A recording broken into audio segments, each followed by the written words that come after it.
Have you ever been watching a big budget Hollywood film and noticed how the bokeh balls in the background appear stretched vertically? Or how are these really beautiful horizontal flares that show up? Well, what you're seeing is the classic characteristics of an anamorphic lens. And up until recently, anamorphic glass was reserved for extremely expensive cinema optics, costing tens of thousands of dollars per lens.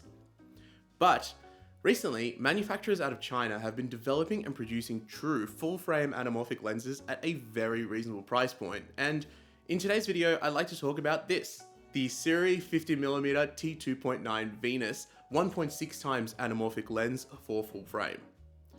With this lens on your camera, everything turns into a movie. To demonstrate how this lens can make literally anything look like a movie, please enjoy this 60-second short film about the making of dinner. Speed Street.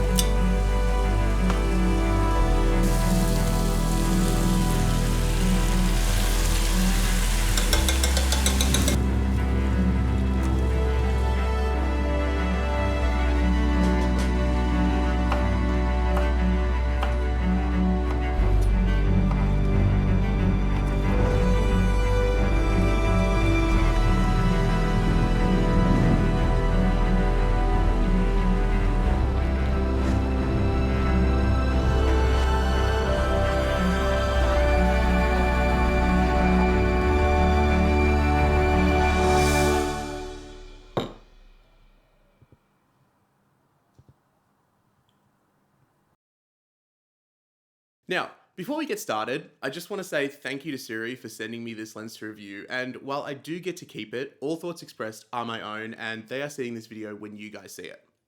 Also, be sure to subscribe to see more great photography content. Now, anamorphic glass is something that I found extremely fascinating ever since starting my videography journey over a year ago. And I had heard about these budget anamorphic lenses, but I was always really curious to see just how good they really were. In today's video, I'm going to discuss how this lens stacks up, how to get the best image out of it, show you plenty of sample footage, and also cover using an anamorphic lens for photography. So be sure to watch until the end to hear all of my thoughts. Firstly, let's break down exactly what this lens is, because it's not as simple as a standard photography lens. See, anamorphic lenses use special glass elements which squeeze the image up to a specific factor, with 1.33 times being the most common, but there are also 1.5, 1.6, and 2 times squeeze factor anamorphics available. Now, because of this, while using this lens on a camera that doesn't have an anamorphic de-squeeze function or without an external monitor that has that same function, you get a very funky looking image, and this image looks really strange when you play back the footage unaltered as well. The way to get the image looking correctly cinematic is to apply the relevant de-squeeze factor in your editing suite of choice. So with this lens, seeing as it says 1.6 times, you set it to 1.6 and you get yourself a gorgeous cinematic image. This de-squeezing also has an impact on the effective focal length of the lens itself. Seeing as it's a 50mm when squeezed, when you de-squeeze it, it becomes closer to a 31mm lens, as you need to divide the focal length by the squeeze factor. Keep in mind that this only affects the horizontal field of view, whereas the vertical field of view remains as a 50mm. This makes this 50mm a super versatile lens and something which is useful for all kinds of shots, and I have really enjoyed using it to get cinematic footage to use in my reviews. If you guys watched my video about my NAS, a lot of the footage in that was filmed with this lens and the Lumix S5 IIX. Next up, you might be wondering why it's a T2.9 and not f2.9 lens, and that is because, being a cinema lens, its light gathering ability is measured in something called t-stops, not f-stops. Now, f-stops are a theoretical measurement of a lens's light gathering ability, determined by the formula of the focal length divided by the diameter of the entrance of the pupil. Whereas t-stops represent the actual amount of light that enters a lens and is a lot more exact, taking into account any light loss from inside the lens through the glass or coatings. And the reason that proper cinema glass is all measured with t-stops is because it means you get guaranteed consistent exposure when using different lenses, whereas f-stops can have some variation. And also, like proper cinema glass, the sirui 50mm features teeth on the focus and aperture rings to give you the ability to use it with a follow focus as well. The aperture ring is declicked, and both the focus and aperture rings are super smooth to operate. Like really, really nice. And overall, this lens is built extremely well, but it is very big and quite heavy. So keep that in mind, as it is most certainly not the kind of lens that you can carry around with you everywhere. This definitely wouldn't be a very good travel lens. It weighs over 1 kilogram and is 140 millimeters long, and it takes an 82 millimeter filter, which is convenient if you already have a 24 to 72.8 lens, as most of those use the same size filter. Now, let's talk image quality, because I think it is excellent. It's fairly sharp in the center, and yet still has this really beautiful cinematic look to the footage. You also get these really beautiful, stunning blue flares, like horizontal blue flares on any light sources. If you're filming like something with LED lights and stuff, it looks really cool. And the background blur, it looks really sick because you've got this crazy oval shaped bokeh, which is very, very characteristic of an anamorphic lens. And overall, using this lens is just so much fun. And while it's definitely a little bit more work than a standard non-anamorphic lens, given that you got to process the footage afterwards and de-squeeze and stuff, it's really not that big of a deal. And I think the results are totally worth it for something that looks like it came out of a Hollywood movie.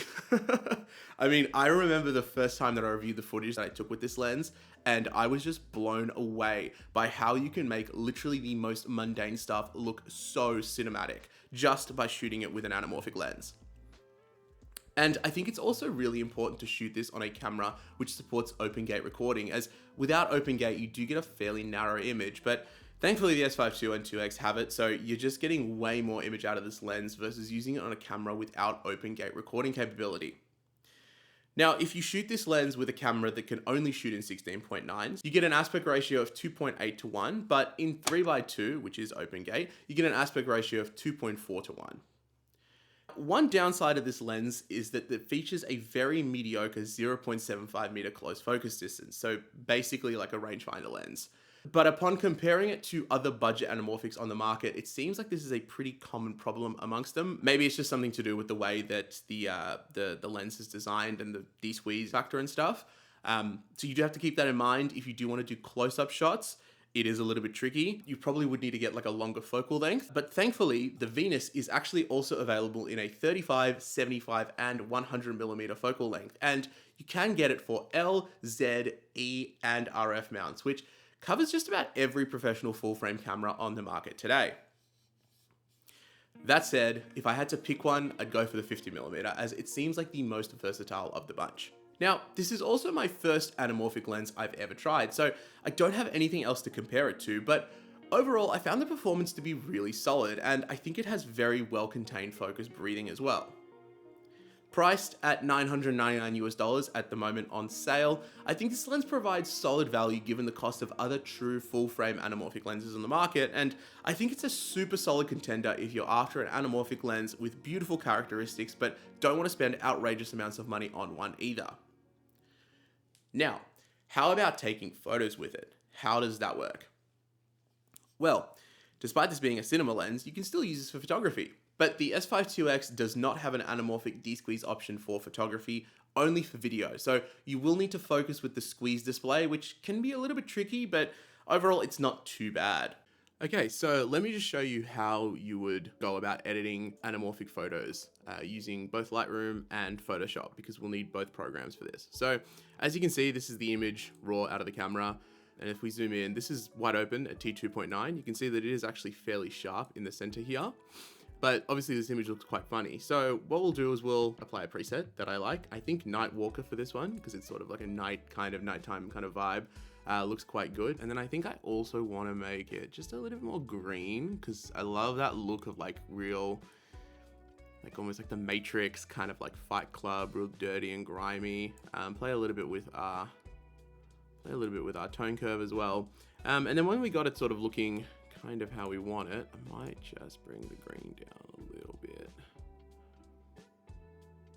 Yes, I think that looks good. So now that we've got it looking the way that we want it to look, we could just crop it a little bit, make it a bit straighter. It's a little bit hard to do it when it's squished, but you sort of get used to it. And then when we're happy with that, what we do is we go here, we go export, scroll down, and then we just go after export, open in Adobe Photoshop 2025. And now we are in Photoshop. And now here is where we need to de-squeeze the image. So what we do is we go up into the image tab, and then we go down to image size.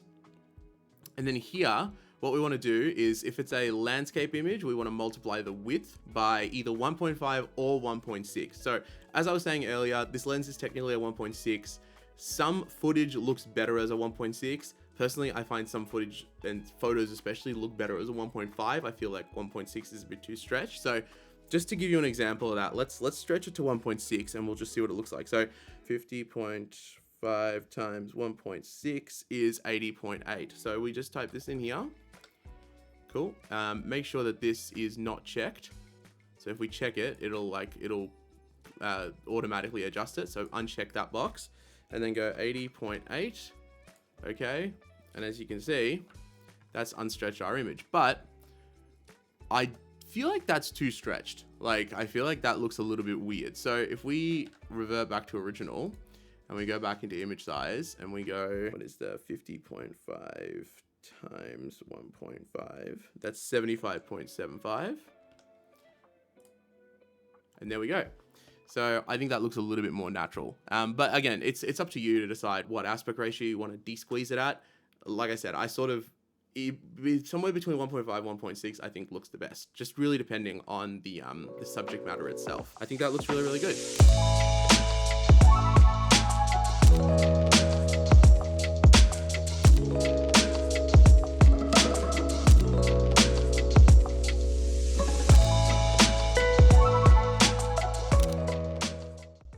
While the process is certainly a hell of a lot more convoluted than a standard photography lens, the results I think are actually honestly worth the hassle, as they seriously look like stills from a movie.